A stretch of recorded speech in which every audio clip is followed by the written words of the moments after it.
Testing, 1, 2, 3. Testing, 1, 2, 3. Hello, everyone. I'm Rebel Lee. I'm going to tell you with the very final show of season 1. It aired on May 11th, 1979. It was the title of it was Double Sting. Also, ironically, that day, the actor that plays Jesse Duke, Denver Powell, turned 59. Hard to believe he was going strong at that age. I'm catching up to him. I ain't there yet, but I don't think I could have done the roles that he did climbing in and out of that car. But let's say it's a really exciting time. We're wrapping up 2021 and everything. Looking forward to 2022 and where this right here podcast goes. I hope it soars just as big as the General did. I hope you guys have enjoyed it this last few months that we've done it. I want to thank Scott Clark and Marie for helping me out. I couldn't have done it without them. But I'm hoping, like I say, to find somebody to co-host with me. And I feel like it's a better podcast. I feel like I have more energy whenever there's someone with me to talk about this stuff. But I really enjoy the show. I love the Dukes of Hazzard. That's why I wanted to do this podcast, because I like podcasts and never saw a Dukes of Hazzard one. I even before I started this, I texted Ben Jones and asked him could he maybe put one together and kind of introduce fans, maybe brand new fans, to the show. And he said it was too much of an undertaking for him, and I understand, because he's very busy with 3 stores, and he's always playing on Saturdays at Luray, and he's got really nice museums, and he's always putting on these awesome events for Dukes fans. So I can see where he wouldn't have any room on his plate for something like this. So I thought, well, I'll try. I knew I wasn't the best, and I know there's some other people that's a lot more talented that could probably do this a lot better and probably talk a lot better. Maybe give the show a little more of what it deserves. But I've had fun, and we'll continue to have fun. I have 1,000 ideas. I can't wait for next year to start to kind of see, like I say, different directions this could go, and hopefully I can line up some interviews with some people and kind of just keep this thing moving forward. We'll be going into season 2 on January the 7th. Be the day I drop it. I think that show is going to be called Days of Shining Roses. If I remember correctly, that was a really good one. That might be the Gray Ghost one. I'm not really sure, but I'm excited to watch it over again and see what it's about. Anyways, if y'all haven't checked out Tom's Wild Seasoning yet, I think you should head on over to the webpage and give a look at his products. I think you'll find something you like. If it's not the spices, it's the jerky. He's been in business for about a year or two now. And like I say, everything I've ever got, I've never been disappointed. It's always arrived. The packing and everything was no problems. I have no complaints. Unlike this Dukes of Hazzard phone case that I ordered 5 years ago, it's still not showed up at my my box. It keeps showing that it's coming, but every once in a while I check on Amazon, and I guess it's still out there somewhere. But anyways, also, I came across this, I don't know if y'all do Facebook much, but if you do, look up Dukes of Hazzard for sale. It's got a bunch of memorabilia and stuff, but this one guy in particular has custom creations by Tim. And he seems to post a picture of a new one he's done every day. He specifies that it's not for play. It's not for taking out of the package and trying to play with it. So I guess it's probably made of thin material. But the guy's done a really good job of repackaging characters from the Dukes of Hazzard that weren't put on the market. It's very unique. And he's even made the the package to look like you bought it at Hills back in the day, but it's not. It's the stuff that he's done, and he's been very talented. So if you get a chance, go look at his stuff. I think he's usually charging about $50 uh, each for them. But like he's got Waylon Jennings with the guitar. He had a few of the Dukes whenever they went back in the old West, their ancestors, and different characters, like I said, from the show that wasn't available back then. So yeah, go give him a look if you can. So, anyways, I think that's all I got for as far as my advertisement as it is. This is just stuff that I like. I'm not getting paid for it by anybody or anything, but it was just some stuff that I liked and thought around Christmas time, might be a good gift ideas if you ran out of things to buy that Dukes fan in your life and you didn't know what to get. Maybe check these out. But well, by the dropping of this one, it'll be 1 week before Christmas Eve, so it'd be kind of hard to, I guess, get anything shipped out in time. But I hope that everybody's got all their Christmas shopping done. Really hoping that y'all are not stressing out a lot of times during the holidays.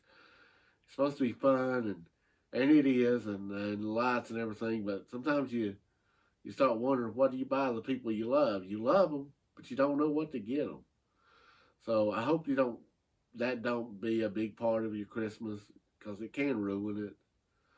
I also want to say my prayers and my heart goes out to those that lost loved ones in these tornadoes this past week in the states that they were in, and it broke my heart to hear it, and just thinking about just how a child may not have a mom or dad now, or parents have lost a son or a daughter. But anyways, I hope y'all keep them in your prayers too. And one thing about America and Americans, and they come together in tough times, and they rebuild as much as they can, and they never forget. They keep people in their memories. But anyways, I guess that's as deep as I want to go on that. Let's go. Let's start in on the show. Okay, like I said, it's the name of the show is The Double Sting, and it was aired on May 11th, 1979. This one opens up with Bo and Luke getting ran off the road by one driver, and then they find him at the boar's nest hitting on Daisy, and when he puts his hands on Daisy, Bo hits him, and that lands them all in jail. But before that, Roscoe broke it up with yet another bullet hole in the roof of the boar's nest. I've done lost count. This is only the first season how many bullets are in that roof from him. I know at least 2 or 3. So there's there. And here's the most absurd thing. They arrest Bo and Luke and this other guy, and all of a sudden, this doctor shows up and says, "Oh, he's got the pandemic." What pandemic? What are you talking about? I ain't hear no pandemic. And the premise of it was that this guy faked having a pandemic and fooled a doctor into believing it and quarantining off the courthouse. Now, in real life, that crap could never happen. I mean, this is like 80s cheesy all the way. Like a pandemic and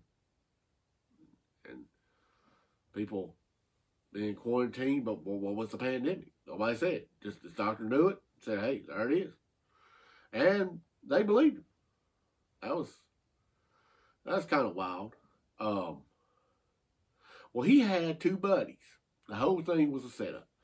He had to get the place quarantined with all the deputy and the one police sheriff in town, and have them out of the way so his buddies could rob the bank. Well, his buddies robbed the bank in a unique unique way, let's just say. This whole episode had a feel of Halloween to me because, 13, and then Daisy was talking about the costume party and her wanting to go as the rodeo girl, and these guys dress as, and I know a lot of you won't know these guys. If you get a chance, look them up. Laurel and Hardy. As a kid, I laughed so hard at their stuff. I don't know as an adult what I would feel like if it was any good or not, but they were so good to me when I was a kid. I loved them. So, if you get a chance, check them out. But anyways, they dressed as Laurel and Hardy, and unfortunately, Daisy went into the bank to pay the mortgage on the farm when the place got robbed.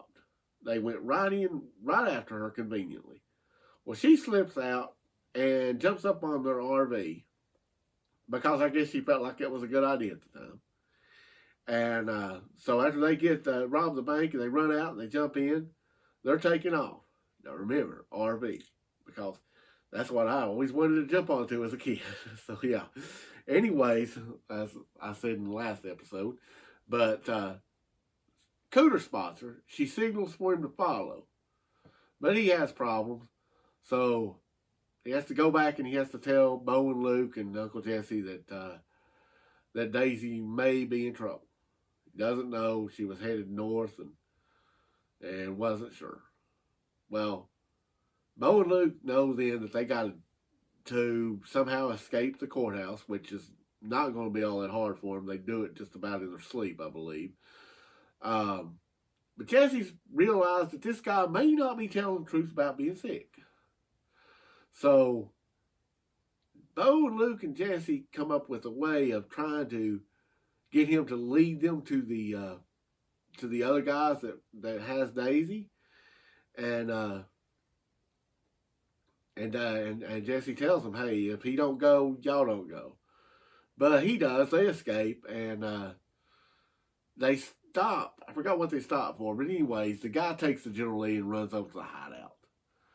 Well, that's what Bo and Luke wanted him to do all along. They said they didn't think he would ever take the General, because you've heard of Trunk Monkey? Well, the Dukes of Hazzard has Trunk Cooter. Yes, Trunk Cooter. He pops out of the trunk and disables the vehicles and gets himself caught. All of this was on purpose. So him and Daisy are like having a party, even though they're hostages. They're smiling and when they meet each other. And Bo and Luke show up, everybody else. And here comes the dynamites and the arrows to distract them, and Jesse runs in and saves Daisy and Cooter, and then I think it's Bo pushed the cabin into the lake. So, I went man's fishing cabin. All right. And that's pretty much how it ended. They had one arrow left, and they decided to bust Boss Hogg, who had got locked in by Enos, out of jail. So I guess they was going to blow a hole in it or whatever and get him out. And that's how it ended. And that was the last episode of season 1. It left you wanting more, because this was another thing. I was talking to you about the stunts of jumping on the cars and stuff. The other thing was in common as the show went, they got caught a lot by bad guys. All of them did. Tied up. You're going to see Bo and Luke use a pocket knife and show you how handy it is to have one with you for the remainder of these seasons, I believe. So they've this is what they've grown to. They know that the car chases are good, the stunts are awesome. The fights, they had a few of those. They keep that in the next few seasons too. And also the stunts, the jumping on and off of cars, and the suspense of being in danger, being kidnapped, and having to escape. So that's it for season 1, guys. We've wrapped it up. Hard to believe, but it's went by so fast. And actually, I thought this show was one of the better ones too. I liked it. I got a little scared whenever Daisy, they was going to take the chains to Daisy. I always got nervous whenever something bad was going to happen to her, but she was a very strong female character, and she always knew her way out of things. But like I say, that leaves us with going into season 2, Days of Shining Roses, and it should be fun. It really should. Like I say, looking forward to this, and I hope you guys hang with me and continue to watch the videos. I hope you enjoy them. I want to wish you all a Merry Christmas and a Happy New Year.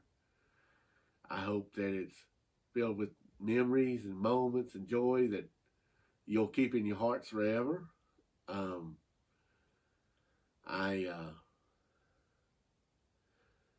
want to thank y'all for subscribing and liking my stuff. It does. It makes me feel good knowing that it brings joy to me, and that this show may bring joy to other people, or you just like this podcast and me ripping on all the stuff. Well, I'm going to rip on some more right now. Here's what I've taken away from season 1. Let's see what these boys have done. They put a gas station and store out of business. They put a car dealership out of business. Actually, the only used car dealership in Hazzard County. That was number 2 because the guy didn't feel like he could ever be number 1. They put a shop out of business. They put a casino truck out of business. They destroyed one guy's farm. And in this one, they pushed over someone's lake cabin. I don't know. I kind of feel like these boys don't want to work, and they don't want anybody else to work either. Because he's pretty, oh yeah. And then they put the Internal Revenue woman out of business. So, yeah, and these are good old boys. So, I'm not sure if they're not meaning any harm, because they have totally wrecked Hazzard County in season 1 already. Like I said, and I know these boys don't like to work. Yeah, we saw that last week whenever Cooter told them about it, and they jumped back. But anyways, it's been fun, and it's going to continue to be fun, and I'm excited about 2022. We will be taking a few days off. I'll be coming back on January the 7th with the episode Dukes of Hazzard. Yeah, it'll be Dukes of Hazzard all right, but Days of Shining Roses. Anyways,